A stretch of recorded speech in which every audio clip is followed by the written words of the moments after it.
Joining me now, Democratic Senator Tammy Baldwin, who just yesterday announced she's opposed to U.S. military action in Syria. Senator, thank you so much for your time. Delighted to join you. Thank you. I know you've said all along that the actions, the use of chemical weapons was an atrocity, but you feel and have felt that the U.S. should not go it alone. Here now we have France and perhaps Russia involved in diplomacy here. Are you optimistic at this point? Well, a new path has presented itself that allows us to bring the world community together to deal with the threat of chemical weapons in Syria and set a precedent for dealing with them elsewhere. And it doesn't involve the use of military force in Syria, a country involved in a years-long bloody civil war. And I think that's a path that we have to pursue and show our leadership in bringing the world community together. As I said before, global atrocities demand a global response. If this plan does not work and Syria does not turn over its chemical weapons and destroy them, then is military action something you would be willing to support? You know, again, I think what is important is that we create the ability to be able to handle these in global forums. Right now, that's the UN. And I'm going to admit, first off, that the UN is not as functional as we would like them to be, especially with regard to the Security Council. But this is a precedent-setting move.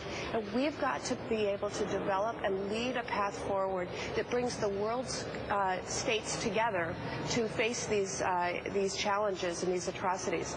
You know, the Chemical Weapons Convention was signed onto by most of the world's nations, 189 nations.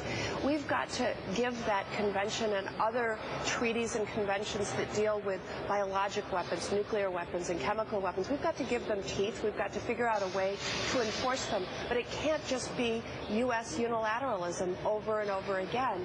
We've got to develop solid international institutions to be able to deal with these global challenges. So then are we to deduce from what you said that if Syria does not destroy or turn over its chemical weapons that it now for the first time has even admitted exists, that you still would not support a military action?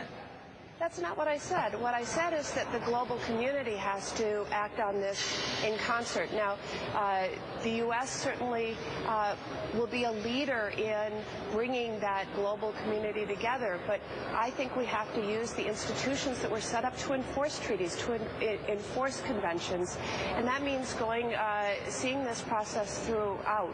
Now, you asked me a hypothetical. I'm very hopeful that this new path that's presented itself that doesn't involve the use of military force in Syria is going to show some promise. And that's what we're focused on right now. We should be doing everything we can to make sure that works. And I'm glad that the President last night decided to give this path not only a chance, but to give it his all. All right, Senator Tammy Baldwin, thank you so much for your time. It's a great pleasure having you on. Thank you. Thank you.